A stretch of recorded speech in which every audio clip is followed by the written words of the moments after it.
আজ তিথি প্রথম লন্ডনের মাটিতে পা রাখে। লন্ডন একটি চমৎকার শহর। একজন ভ্রমণপিপাসু মানুষের ভ্রমণের তালিকায় লন্ডন শহরের নাম অবশ্যই থাকবে। টেমস নদীর তীরে অবস্থিত লন্ডন 2000 বছর পুরাতন একটি শহর।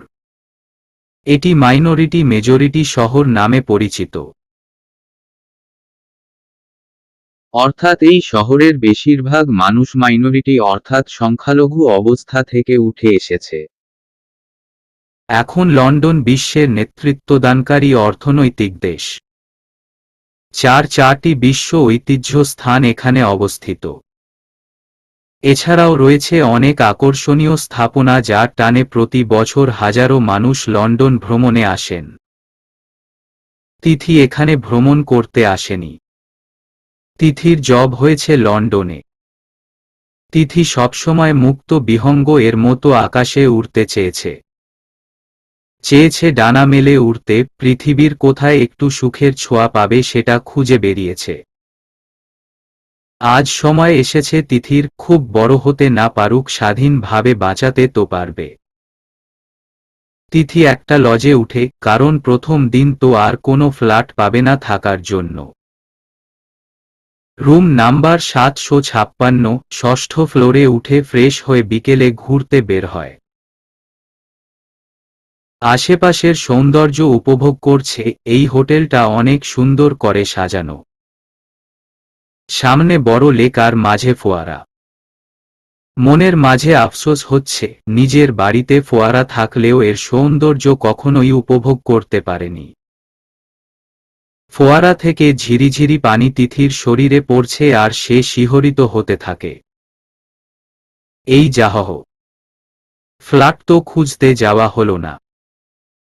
এটা ভেবে নিজের মাথায় হালকা বাড়ি মেরে খুশি মনে বের হয়ে যায়। ফোনটা বের করে এক ফ্রেন্ড মনিকাকে কল দেয়। ফোন রিসিভ করে অপর পাশ থেকে শুনতে পায়, hello miss Tithi, how are you? I am fine and you?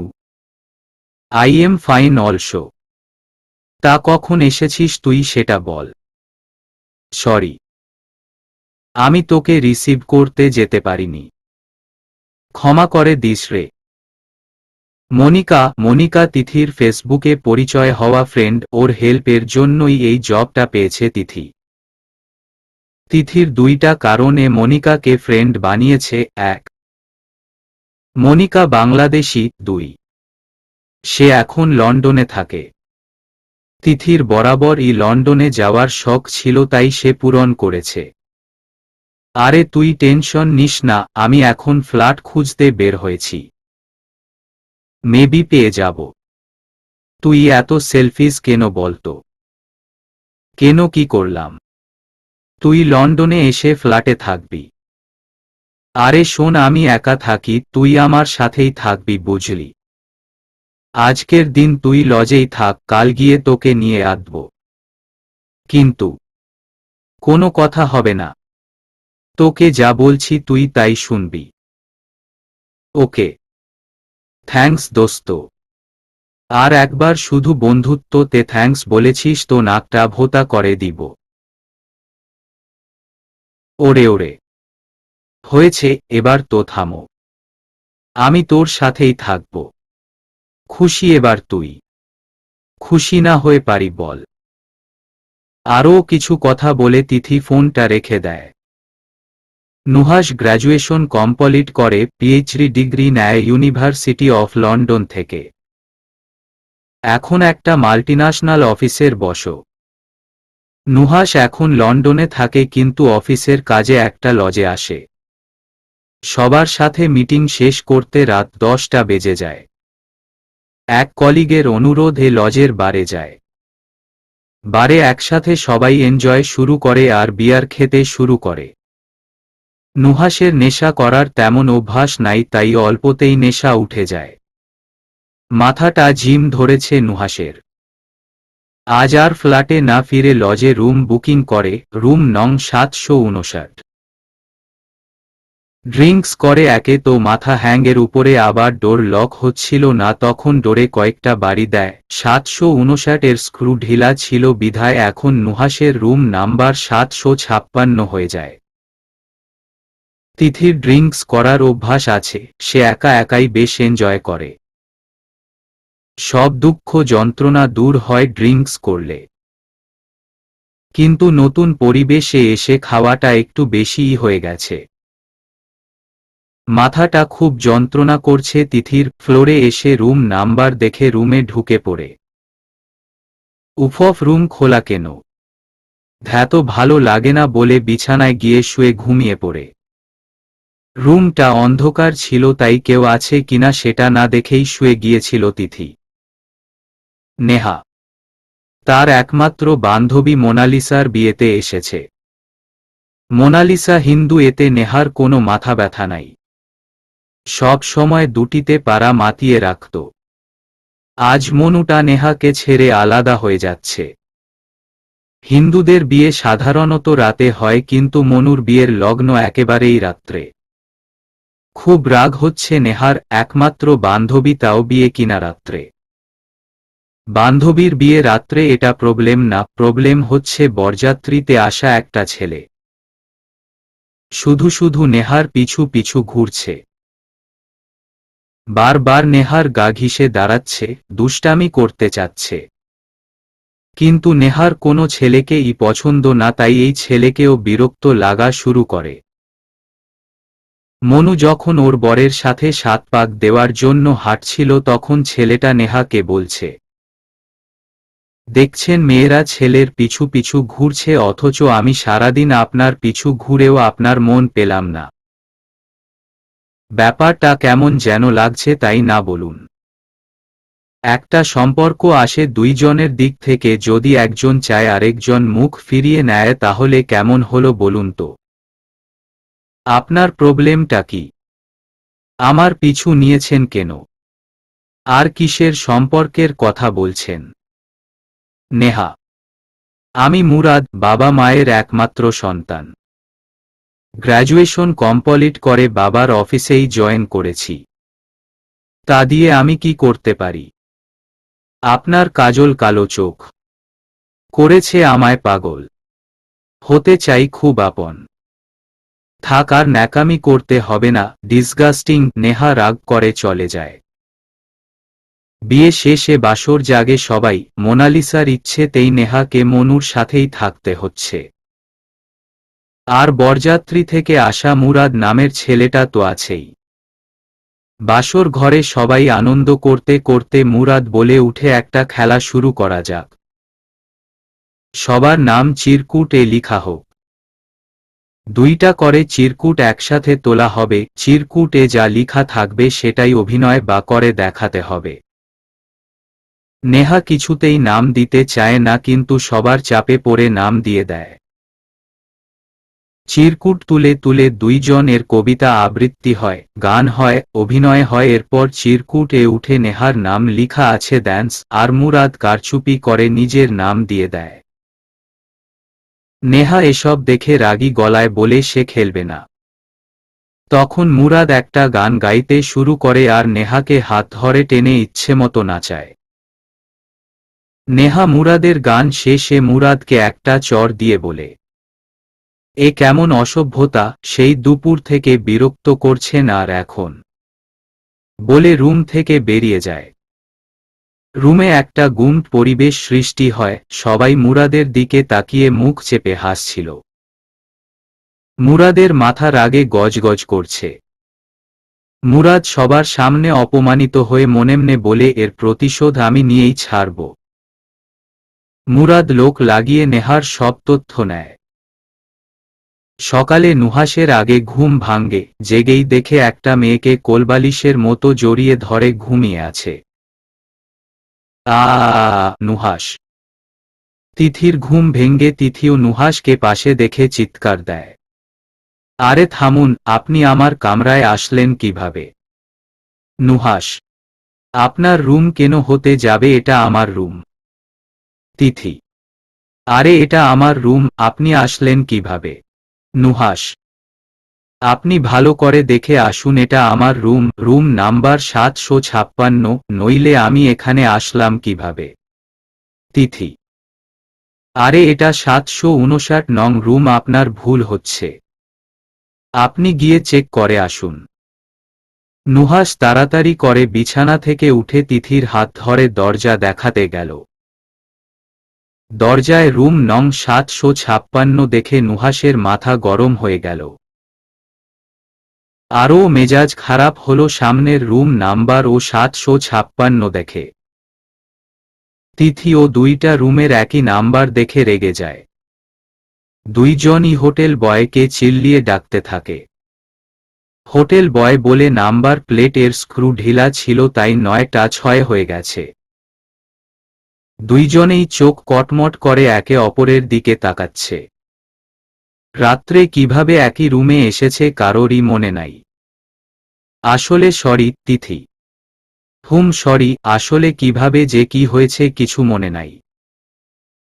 আপনি বাঙালি নাকি? নুহাশ: ও হ্যাঁ, তাই তো, বিদেশের মাটিতে দাঁড়িয়ে দেশের মানুষ। বেশ ইন্টারেস্টিং তো। তিথি: আমরা তো ভিতরে গিয়ে কথা বলতে পারি। নুহাশ: আমাদের আগে উচিত ফ্রেশ হয়ে ব্রেকফাস্ট আগে করা। তিথি: দাঁড়ান দাঁড়ান, আপনাকে যেন চিনা চিনা লাগছে, কোথায় যেন দেখেছি। নুহাশ: মজা করছেন? আপনাকে তো ফার্স্ট টাইম দেখলাম। তিথি: মজা করছি না, দেখেছি না মানে আপনার চোখ মুখের আকৃতি সেম আমার আম্মুর মতো, শুধু চুলগুলো আপনার কোকড়ানো, এই জন্য চিনা যাচ্ছে না। কিভাবে সম্ভব এটা বলেন তো? এটা তো সম্ভবই না। তিথি: নুহাশ ফোন থেকে মায়ের ছবি দেখায় আগে। এই যে দেখুন আমার আম্মু। নুহাশ: আশা করি আপনি মজা করছেন। এটা আপনার আম্মু হতেই পারে না। তিথি: আমার আম্মুকে কি আপনি চিনেন নাকি যে বলছেন এটা আমার আম্মু না? নুহাশ: আরে এটা তো। তিথি ফোন থেকে একটা ছবি বের করে নুহাশকে দেখাতে যাবে, তখনই মনিকা চলে আসে। হাই তিথি। নুহাশের দিকে তাকিয়ে: আরে স্যার, আপনি এখানে কিভাবে? তুই উনাকে চিনিস নাকি? তিথি মনিকাকে বলে: হ্যাঁ, উনি তো আমাদের অফিসের বস, যেখানে তোর কাল জয়েন করার কথা। মনিকা: তিথি মুখ হা করে নুহাশের দিকে তাকিয়ে আছে। এই আপনার মুখ বন্ধ করুন, মাছি ঢুকবে, হা হা হা। নুহাশ: ওকে গাইস, আগে ফ্রেশ হয়ে ব্রেকফাস্ট করতে করতে কথা বলি। হু হ। তিথি নুহাশের দিকে তাকিয়ে মুখে ভেঙচি কাটে, এরপর চলে আসে নিজের রুমে মনিকার সাথে। নুহাশও মনে মনে হেসে নিজের রুমে চলে আসে। ফ্রেশ হতে গিয়ে শুধু মেয়েটার কথাই ভাবছে, ঈশ্বর, এত কথা বললাম, মেয়েটার নামই তো জানা হলো না। মনে পড়েছে কাল যে মেয়ে জয়েন করবে সে তিথি, তার মানে এটাই তিথি। এলেমেলো চিন্তা তিথিকে ঘিরে আসতে থাকে নুহাশের মাথায়। তিথি ও নুহাশের কথা চিন্তা করছে, কে সে, একদিনের পরিচয় এত আপন মনে হয় কিভাবে? সকালে নেহা ওর মায়ের কোলে শুয়ে শুয়ে কান্না করছে, কিন্তু কোনোই কারণ বলছে না কেন কাঁদছে। আরে কি হয়েছে বলবি তো, না বললে বুঝবো কেমন করে? নীরা: কাল বিয়ের অনুষ্ঠান কান্না করছে নেহা। আরে কি হয়েছে লক্ষ্মী মেয়ে আমার, বল তো। নীরা: কাল বরযাত্রীতে আসা একজন আমাকে নিয়ে জোর করে ডান্স করেছে। ভ্যা করে কান্না শুরু করে দেয়। আরে বাবু, এই জন্যে এত কান্না করতে হবে না। মোনালিসার বাড়ি আর যেতে হবে না কেমন সোনাটা? নীরা: না আম্মু, মোনালিসা ওর বৌভাতে আমি না গেলে খুব রাগ করবে। নেহা: তাহলে যাবি, ওকে আমার সাথে যাস, আর কান্না করে না লক্ষ্মীটি। নীরা: নেহা বেশিক্ষণ রাগ করে থাকতে পারে না, তাই মাকে কিছুক্ষণ জড়িয়ে ধরে থাকে। নীরা এখন দিল্লির একটা হসপিটালে আছে। সেখানে নীরা গরিবদের ফ্রি চিকিৎসা দিয়ে থাকে। আবির ও নীরাকে সব সময় হেল্প করে ফ্রি চিকিৎসা দিতে। আবির মেডিকেল কলেজের প্রফেসর হয়েছে এখানে, কিন্তু কখনো এক্সট্রা আয় করতে চায় না। খুব সাধারণ মানুষের মতো জীবনযাপন অভ্যস্ত হয়ে গেছে আবির আর নীরা। একমাত্র মেয়ে নেহাকেই নিজের মনের মতো করে গড়ে তুলতে পেরেছে। কিন্তু নুহাশ এর উচ্চাকাঙ্ক্ষার জন্য নুহাশ ৮ বছর আগে স্কলারশিপ পেয়ে লন্ডনে যায়। সেখানেই সেটেল হয়ে গেছে। বিয়ে এখনো করেনি, তাই হয়তো রোজ মা বাবা আর বোনের সাথে রাত্রে বেলা একবার হলেও ভিডিও কলে কথা হয় নুহাশের। কিন্তু গতরাত থেকে নুহাশের খোঁজ পায়নি আবির বা নীরা কেউই। অনেকবার ফোন করেছে কিন্তু বারংবার সুইচ অফ বলছে। 2 দিন থেকে একমাত্র মেয়ে তিথি নিখোঁজ, এটা এখনো মেনে নিতে পারছে না সাইফ। চিল্লিয়ে বাড়ি মাতিয়ে রেখেছে। আচ্ছা, একটা মেয়ে তো হঠাৎ করেই হাওয়া হয়ে যাবে না, তাই না? তাহলে গেলটা কোথায়? সাইফ টেনশনে আমার মাথাটা ধরে আসছে, কোথায় যে গেল মেয়েটা? তৃণা আর তোমার মাথা ধরে কাজ নেই। একটা মেয়ে জন্ম দিয়েই তো আর মা হবার সুখ পাওনি। ওই একটা মেয়েকেই তো লাই দিয়ে মাথায় তুলেছ। এখন বোঝ কি করেছ। অনন্যা আহহ অনন্যা, তুই তৃণাকে খবরদার বকাবকি করবি না। আমি খুঁজে দেখছি কোথায় গেল মেয়েটা।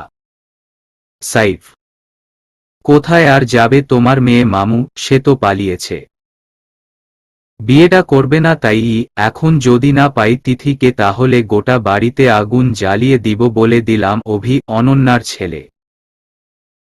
একটা সাইকো অভি, যখন যা চায় সব আদায় করে নেয়। সাইফের অমতে তিথিকে বিয়ে করতে চেয়েছিল, কিন্তু তৃণা সুযোগ বুঝে মেয়েকে সরিয়ে দিয়েছে।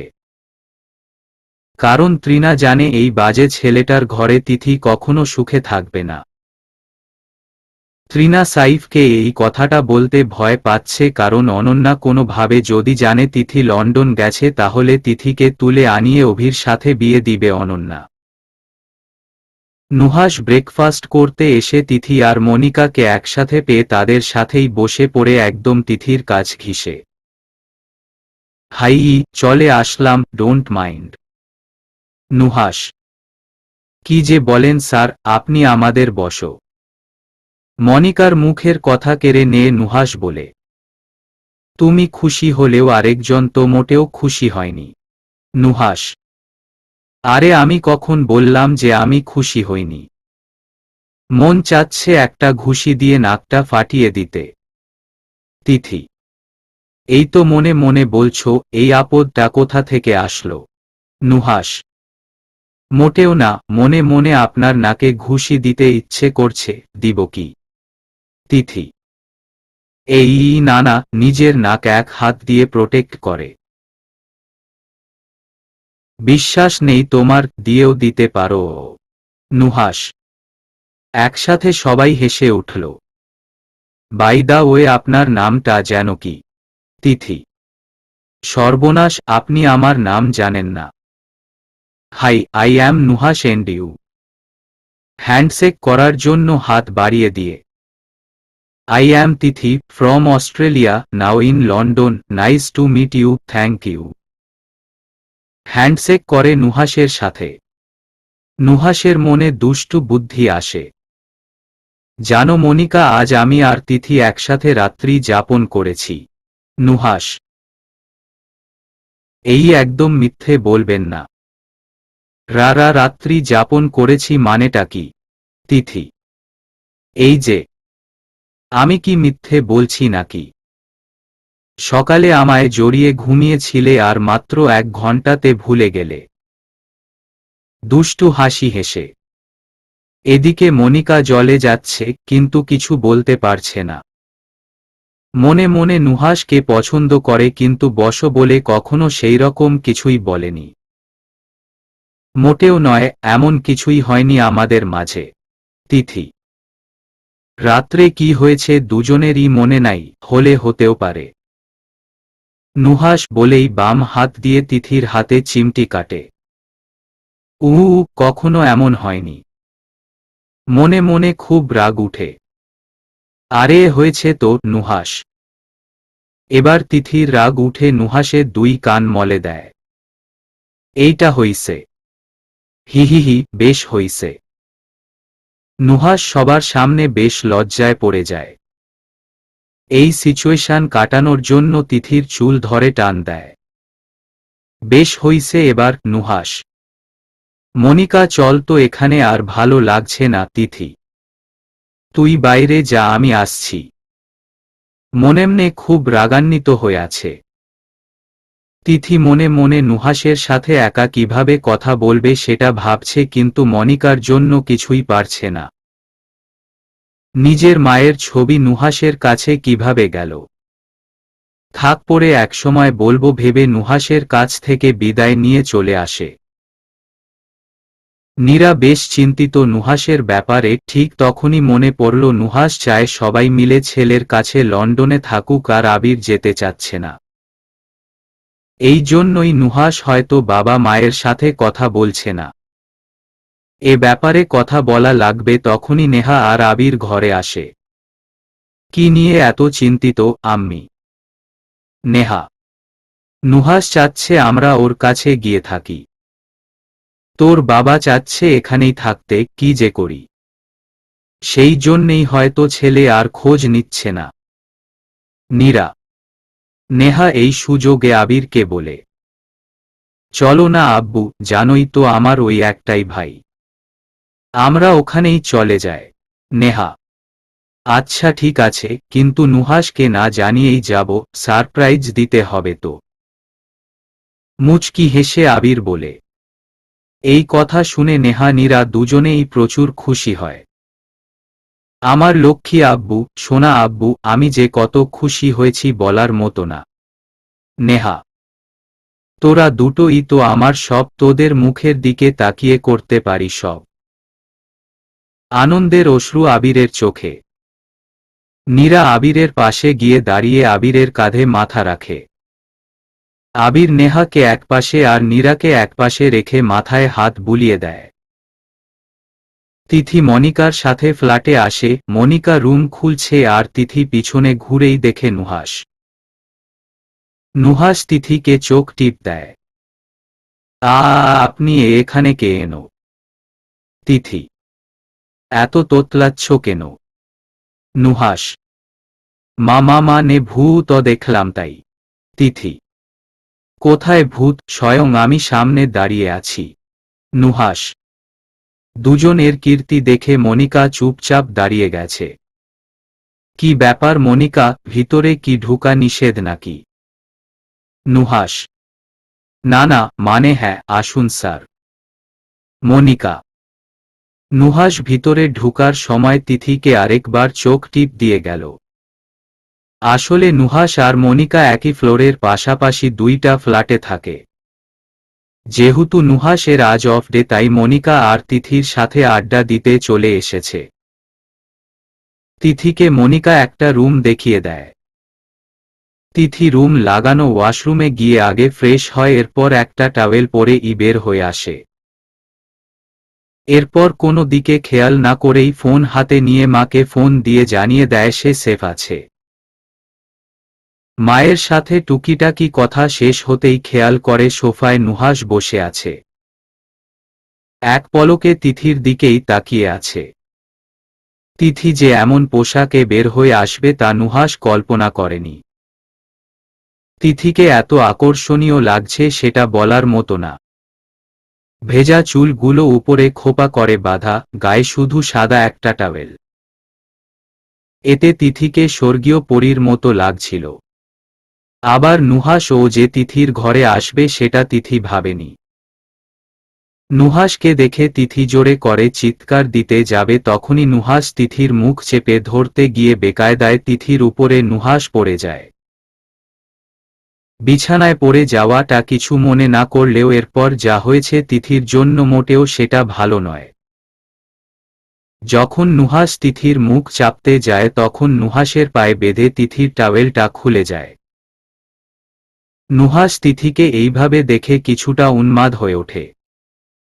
তিথির ঠোঁটে কিস করে অনেকক্ষণ। তিথির ধাক্কায় হুঁশ আসে নুহাশের। তিথি তাড়াতাড়ি করে উঠে টাওয়েলটা ঠিক করে কাপড় নিয়ে ওয়াশরুমে গিয়ে চেঞ্জ করে আসে।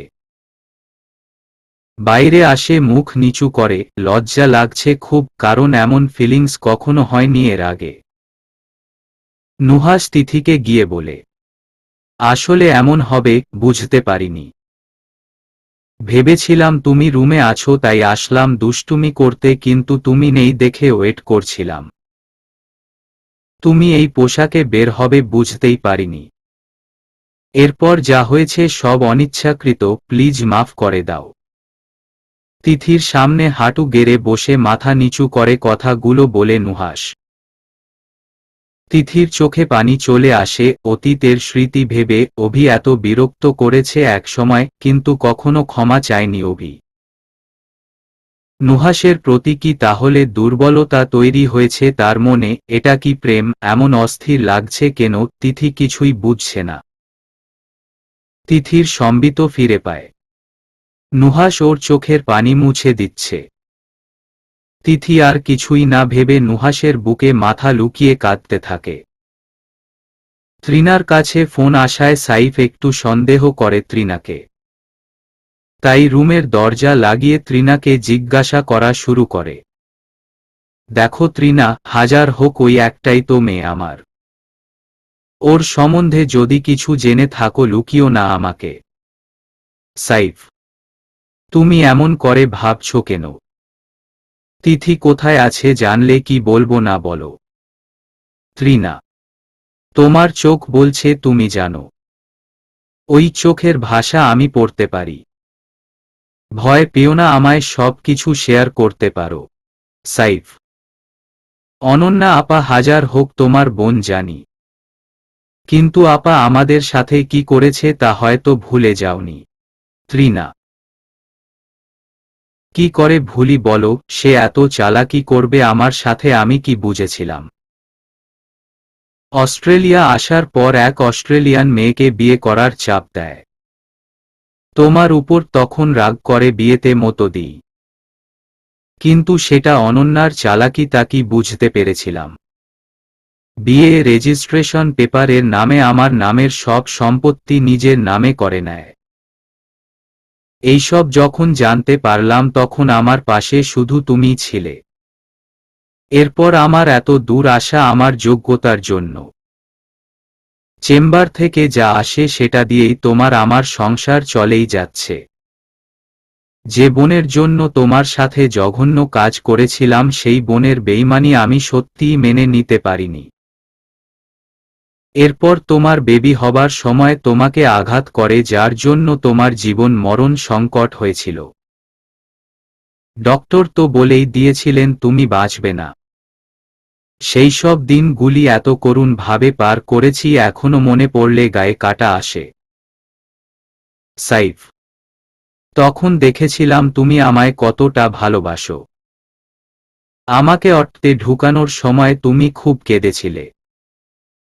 এরপর তোমার দোয়া আর আল্লাহর রহমতে আমি, আমার মেয়ে দুজনেই সুস্থ হই, কিন্তু পরবর্তী মা হবার ক্ষমতা হারিয়ে ফেলি।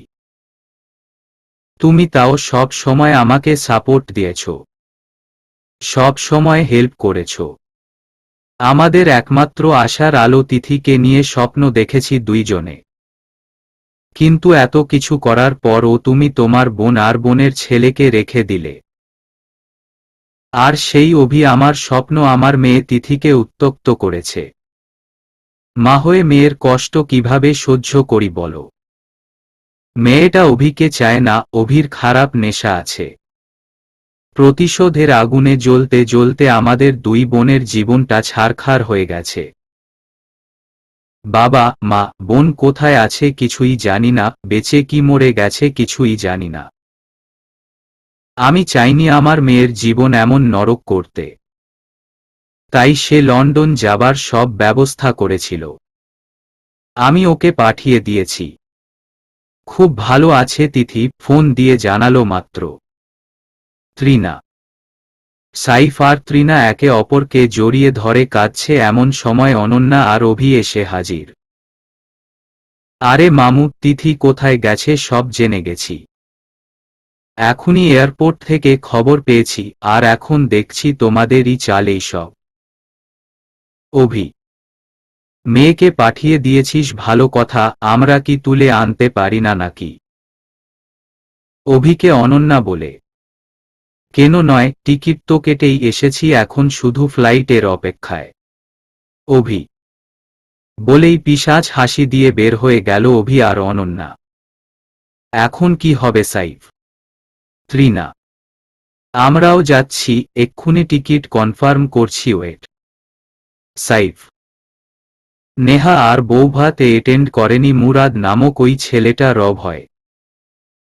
নেহা লন্ডনে যাবার খুশিতে মাতোয়ারা হয়ে আছে।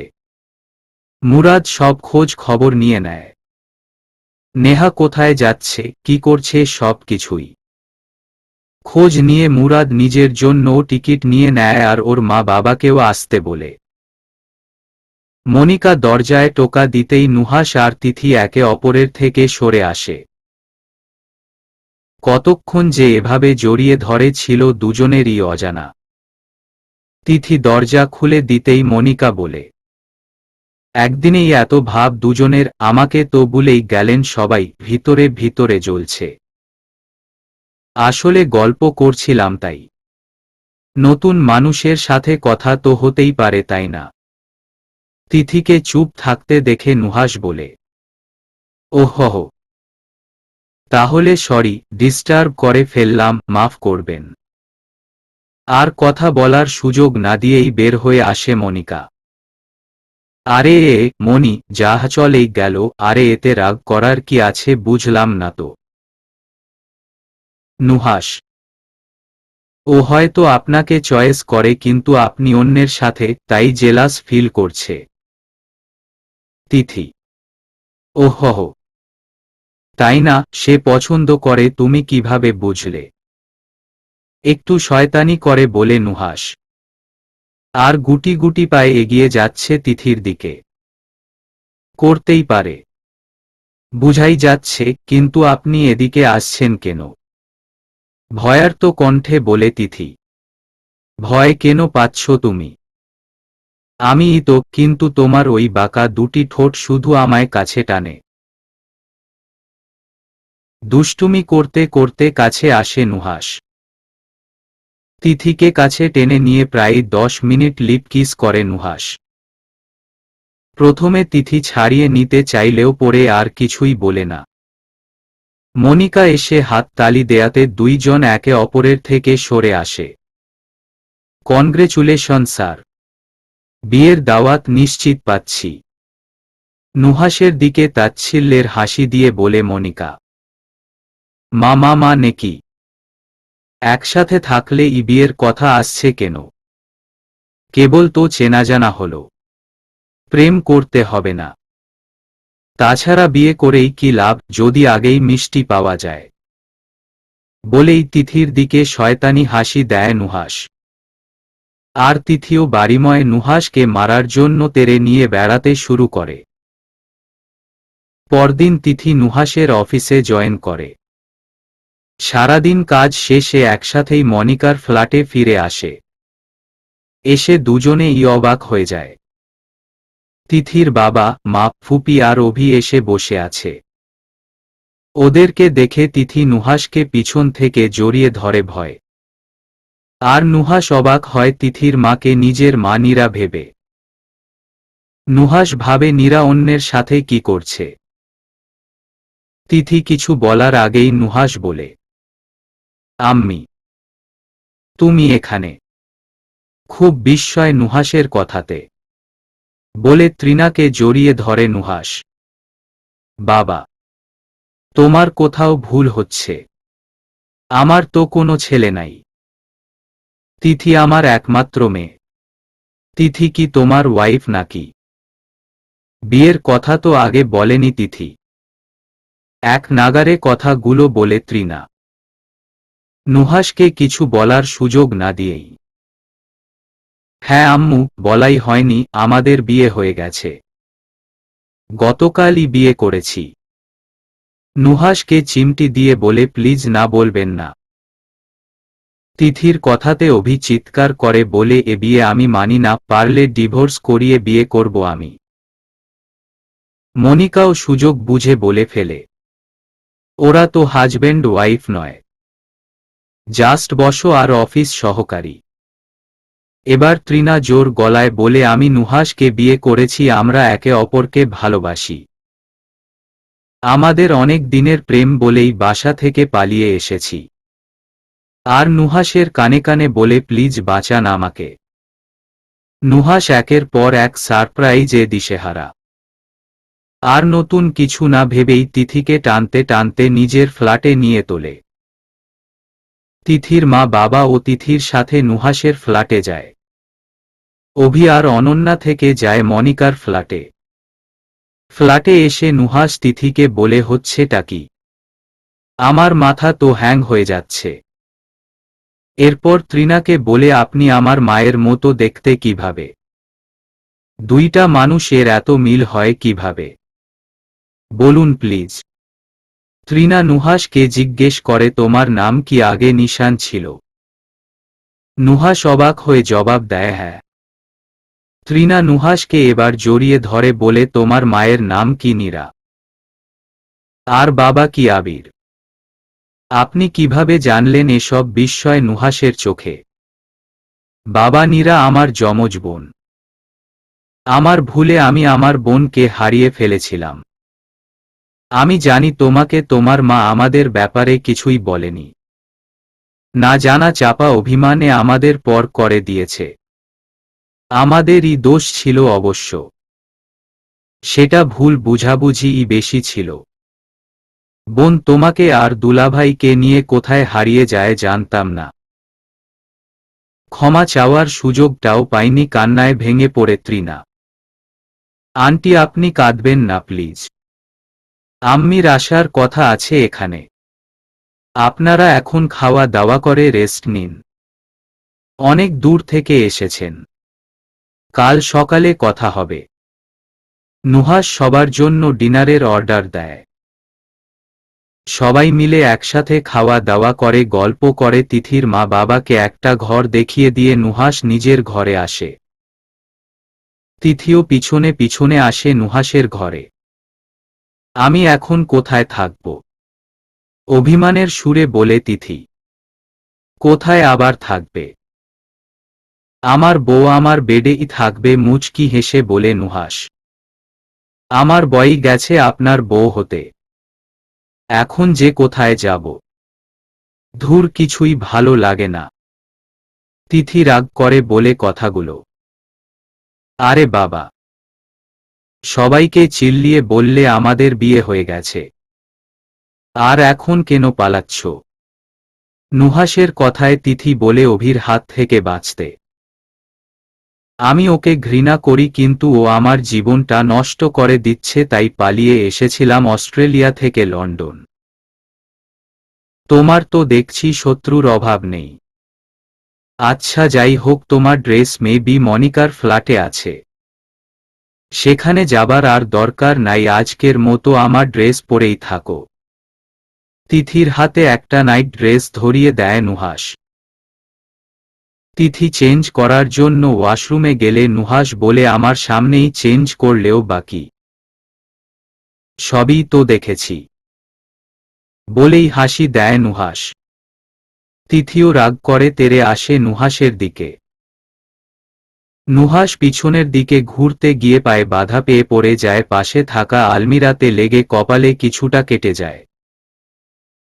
তিথি এবার ভয় পেয়ে যায়, এমন তো চায়নি সে, তাহলে এখন কি করবে?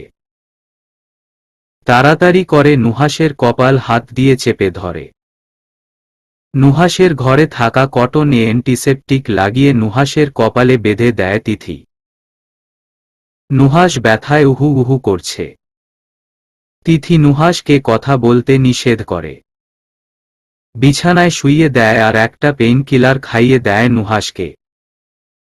তিথি ওয়াশরুমে গিয়ে চেঞ্জ করে এসে নুহাসের ঘরে থাকা সোফাতে শুয়ে ঘুমিয়ে পড়ে। সকাল সকাল নুহাসের মা, বাবা আর বোন চলে আসে নুহাসের ফ্ল্যাটে। নুহাস ঘুমিয়ে আছে আর তিথিও ঘুমে, তাই দরজা খুলে দেয় তৃণা। অনেক দিন পর বোনকে দেখে নীরাকে জড়িয়ে ধরে তৃণা। প্লিজ ক্ষমা করে দে বোন, আর কিছু বলতে পারে না। তৃণা কেঁদেই চলেছে। অনেক দিন পর বোন আর বোনের ফ্যামিলি একসাথে হয়েছে। সাইফ ও আবিরের কাছে গিয়ে ক্ষমা চায়। আবির, নীরা সবাইকে ছেলে আর মেয়ের সাথে পরিচয় করিয়ে দেয়। তৃণাও তিথির সাথে পরিচয় করিয়ে দেয়। সবাই মিলে সব মান অভিমান ভুলে ব্রেকফাস্ট করে গল্পের আসরে বসে। তিথি, নেহা আর নুহাস এক ঘরে আর গল্পে মেতে উঠেছে। নেহা আর তিথি প্রায় সমবয়সী। নেহা 2-3 মাসের ছোট তিথির চেয়ে। তাও বুঝে ফেলেছে তিথি আর নুহাসের মাঝে কিছু চলছে দেখে, কারণ তিথি নুহাসের একটা শার্ট আর জিন্স কোনো রকমে পরে আছে। নেহাকে তিথি সব খুলে বলে, তখন নেহা নিজের একটা ড্রেস তিথিকে পরতে দেয়। এদিকে অভি আর অনন্যা মনিকার ফ্ল্যাট থেকে সব কিছু দেখতে পায়। আবির আর নীরা এসেছে। আর অভির এবার নজর পড়েছে আবিরের মেয়ে নেহার উপর। অভি ওর মাকে বলে, দেখছো মম, কত সুন্দরী ওই মেয়েটা, তিথি ওর তুলনায় কিছুই না। অনন্যা বলে, দেখেছি। ওকেই তোর সাথে বিয়ে দিয়ে আমার না পাওয়া অধিকার ফিরে পেতে চাই। অভি খুশি হয়ে বলে, কি অধিকার মম? অনন্যা রেগে বলে, সময় হলেই বুঝতে পারবে।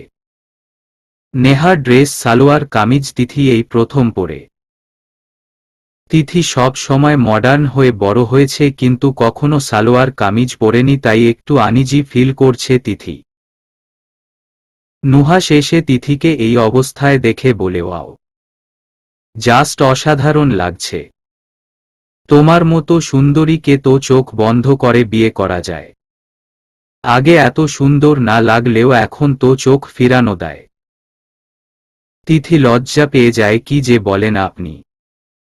তিথির লজ্জা পাবার ভঙ্গিটা নুহাসের কাছে মারাত্মক লাগে। তিথিকে কাছে টেনে নেয় নুহাস। দুজনের নিঃশ্বাস একে অপরের উপর পড়ছে। দুজনে চুপচাপ একে অপরের দিকে অপলক দৃষ্টিতে তাকিয়ে আছে। এই সময় নেহা এসে সবাইকে ডেকে বলে দুজনের বিয়ে দিয়ে দিতে। দুজনে লজ্জা পেয়ে সরে আসে। সবারই তিথি আর নুহাসকে ভালো লেগেছে, আবার অভির অত্যাচার থেকে বাঁচতে নুহাসকে তৃণা বলে, দেখো বাবা, অনন্যা, এর জন্য আমরা দুই বোন আলাদা হয়ে গেছিলাম, আজ আবার মিলিত হয়েছি। এবার অনন্যার ছেলের হাত থেকে তুমি বাঁচাও আমার মেয়েটাকে। তিথিকে বিয়ে করো, নইলে অভি ওর ক্ষতি করে দিবে। কথাগুলো বলে তৃণার চোখে পানি চলে আসে। নুহাস বলে, দেখুন আন্টি, আমি জানি না তিথিকে ভালোবাসি কিনা, যেদিন প্রথম দেখেছিলাম তখনই বুঝে গিয়েছি তিথিকে ছাড়া আমি অসম্পূর্ণ। আপনারা রাজি থাকলে অবশ্যই বিয়ে করব তিথিকে খুব শীঘ্রই। সবার সম্মতিতে নুহাস আর তিথির বিয়ের আয়োজন করে দুই ফ্যামিলি মিলে। খুব ছোট করে অনুষ্ঠান করে লুকিয়ে বিয়ে করে নেয় নুহাস আর তিথি। আর এরপরই নেমে আসে দুর্যোগ। অনুষ্ঠানের মাঝে অভি আর অনন্যার ভাড়া করা কিছু গুন্ডা চারিদিকে ঘিরে ফেলে। অনন্যা আবিরের কাছে গিয়ে গলা জড়িয়ে ধরে বলে, মাই ডিয়ার ডার্লিং, অনেক তো হলো লুকোচুরি, আমার ছেলের বউ তিথিকে তো নিজের ছেলের বউ করেই ফেললে, কোনো আফসোস নাই এতে? তোমার মেয়েটা আরও বেশি সুন্দর, ওকেই এখন ছেলের বউ করে চাই।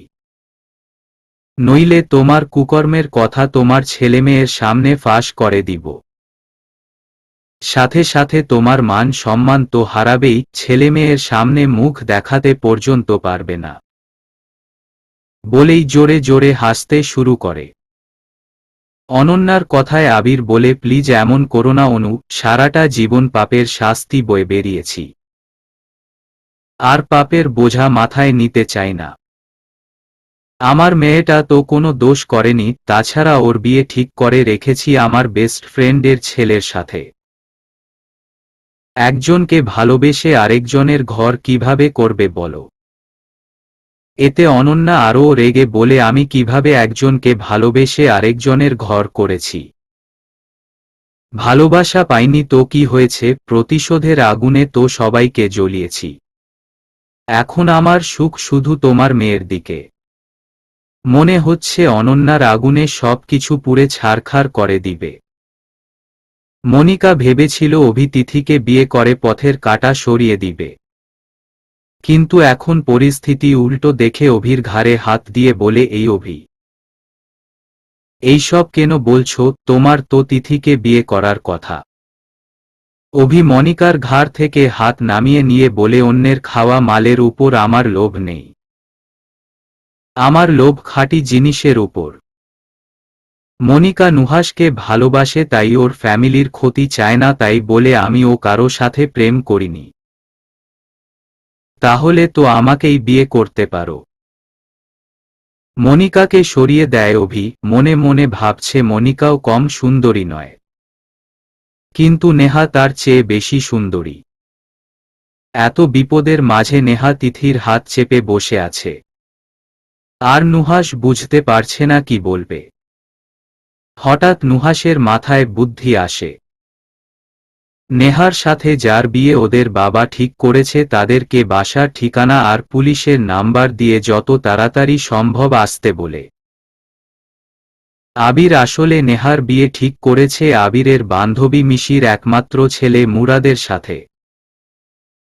এটা নেহাকে সারপ্রাইজ দিতে চাইলেও নুহাসকে আবির জানিয়ে রেখেছিল। আর কাজের সময় নুহাস এই বুদ্ধি কাজে লাগিয়ে ভালোই করেছে। মুরাদ নুহাসের বিয়ে উপলক্ষে ওদের বাসার দিকেই আসছিল।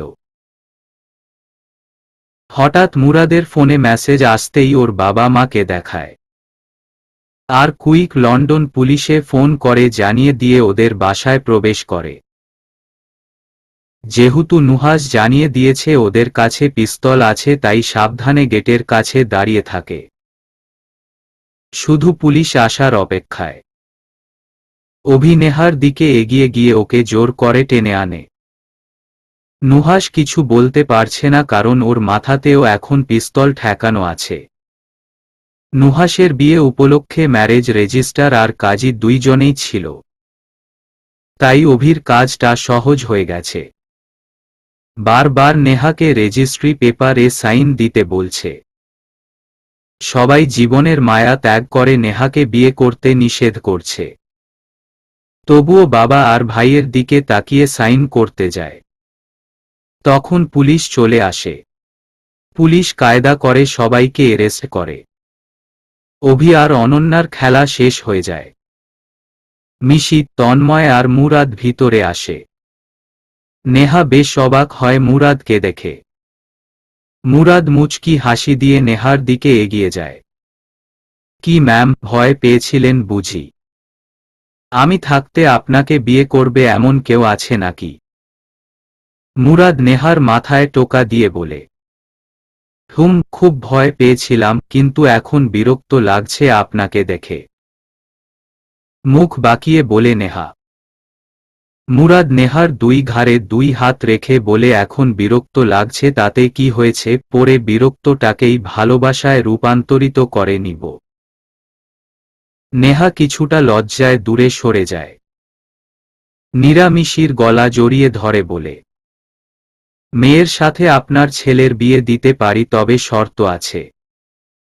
দেশে ফিরে আমাদের বাসায় বড় অনুষ্ঠান করে বিয়ে দিব। নীরার এই কথায় সবাই মতো দেয়। অনেকদিন তৃণা সাইফ ও দেশে যায়নি। আবার নীরা আবিরের ও দেশের কথা মনে পড়ে।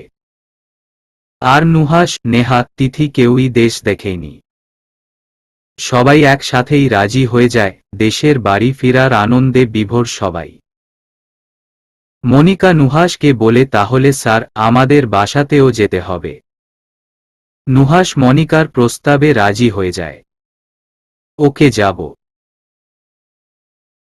সবাই মিলে সব ঠিকঠাক করে দেশের উদ্দেশ্যে রওনা দেয়। আবিরদের বাসায় উঠে সবাই। বাড়িটা অযত্নে কেমন যেন হয়ে গেছে। তাও এখানেই আসে মায়া টানে। নীরা আর তৃণা প্রথমে নিজেদের বাড়ি যায়, মানে ওদের বাবার বাড়ি। মাসুদ বা ওর বউ মিলি কেউ ছিল না তখন। ওরা অপেক্ষা করতে থাকে তখন মনিকাকে দেখতে পায়। মনিকা ওদের ভাইয়ের মেয়ে, কখনো বুঝতে পারেনি কেউ। এয়ারপোর্টে নেমে মনিকা বাসায় চলে আসে, আর ওরাও ওদের উদ্দেশ্যে যায়। মনিকা এগিয়ে এসে বলে, আরে আন্টি, আপনারা এসেছেন, খুব খুশি হয়েছি। কিন্তু বাসা চিনলেন কিভাবে? নীরা বলে, বাসা না চিনার কি আছে, এটা আমার বাবার বাড়ি। যাই হোক, তুমি কি মাসুদের মেয়ে নাকি? জি হ্যাঁ, আমার বাবার নাম মাসুদ। মনিকার কথা শেষ না হতেই নীরা জড়িয়ে ধরে মনিকাকে আর বলে, তোমার জন্মের আগেই দেশ ছেড়ে চলে গেছিলাম, তাই খবর পাইনি আর। আচ্ছা, তোমার দাদা দাদিরা কোথায়? আর বাবা মা? দাদা তো আমার জন্মের কিছুদিন পরই মারা গেছিল শুনেছিলাম, আর দাদি তো। বলেই থেমে যায় মনিকা। দুই বোনের বাবার জন্য চোখে জল আসে। সামলিয়ে নিয়ে মায়ের কথা জানতে চায় ওরা, কিন্তু মনিকা কিছু বলার আগেই মাসুদ আর মিলি একসাথে প্রবেশ করে। হয়তো কোনো অনুষ্ঠানে গিয়েছিল। খুব গর্জিয়াস ড্রেসে মিলি আর মাসুদ কোট প্যান্ট পরে আছে। মাসুদ দুই বোনকে দেখে একটু চমকে গেলেও বলে, কি রে, তোরা এই অবেলায়? তোদের বাবার সম্পত্তির ভাগ নিতে এসেছিস বুঝি? তৃণা রেগে গিয়ে বলে, বাবাটা আমাদের ছিল, সম্পত্তি যদি বলিস তাহলে তোমার কোনো অধিকার নেই আমাদের বাবার সম্পত্তিতে। যাই হোক, সেই জন্যে আমরা আসিনি। এসেছিলাম আমাদের বাবা মায়ের খোঁজে। বাবা তো মারাই গেছে, আমাদের মা কোথায় সেটা বলো। তাকেও কি মেরে ফেলেছ নাকি? না, আছে আছে, মরেনি, বুড়ির রক্তে অনেক তেজ। কোনো এক বৃদ্ধাশ্রমে আছে হয়তো। হাসতে হাসতে বলে মাসুদ। তৃণা রাগ করে মাসুদকে চর মেরে দেয়। আজ তুমি আমার মায়ের পেটের সৎ ভাই বলে ক্ষমা করে দিলাম। যেই মা জন্মের পর স্বামীর অত্যাচারেও তোমাকে ফেলে পালিয়ে যায়নি, সেই মাকে অবহেলা করে জাহান্নামে ও জায়গা পাবে না। নীরা বলে, জীবনে অনেক কিছু হারিয়েছি, এখন যদি মাকে সুস্থ না পাই তোমাকে জেলে পাঠাবো, মনে রাখিও। মনিকা নীরাকে ডেকে বলে, ফুপি, আমি জানি দাদি কোথায় আছে, মাঝে মাঝে দেখতে যেতাম যখন দেশে থাকতাম। ক্ষমা করে দে বোন, তোদের ভাবি চাইনি মা থাকুক, তাই না চাইতেও সরিয়ে দিয়েছিলাম। যাদের জন্য আমাদের এত উন্নতি তাদেরকেই আমরা সরিয়ে দিয়েছি। বলে কাঁদতে শুরু করে মাসুদ। নীরা, তৃণা ওই বাসাতে এক মুহূর্ত না থেকে মনিকার সাথে সেই বৃদ্ধাশ্রমে যায়। অনেক খোঁজ নিয়ে মায়ের খবর পায় নীরা আর তৃণা। অনেক দিন পর মাকে দেখে দুই বোনেরই খুব কষ্ট হচ্ছে। মায়ের বয়স অনেক হয়েছে, চোখেও ভালো দেখে না। বিনা চিকিৎসাতে অবহেলায় কঙ্কাল সার শরীর হয়ে আছে। দুই বোন হেনাকে জড়িয়ে ধরে অনেক কাঁদে আর ক্ষমা চায়। এরপর বৃদ্ধাশ্রম থেকে মাকে মুক্ত করিয়ে আবিরের বাসায় নিয়ে আসে। ফিরে এসেই মায়ের সব চিকিৎসা ব্যবস্থা করে নীরা, কয়েকজন নার্স রাখে বাসায়। বড় অনুষ্ঠান করে নেহা আর মুরাদের বিয়ে দেয় আবির আর নীরা। নেহাকে বিদায় জানিয়ে আবিরকে জড়িয়ে ধরে নীরা। তৃণা সাইফ মেয়ে আর মেয়ে জামাইকে নিয়ে নিজেদের বাড়িতে যায়। নেহাকে নিয়ে যাওয়া হয় ওর শ্বশুর বাড়ি। বড় একটা ঘরের মাঝখানে খাট রাখা আছে। ফুল দিয়ে সাজানো খাট, সাথে পুরো ঘরেই আছে গোলাপ আর রজনীগন্ধা ফুল। ঘরটা তাকিয়ে দেখছে নেহা, যতটা সুন্দর তার চেয়েও আকর্ষণীয় চারিদিকে ফুলের টবের জন্য।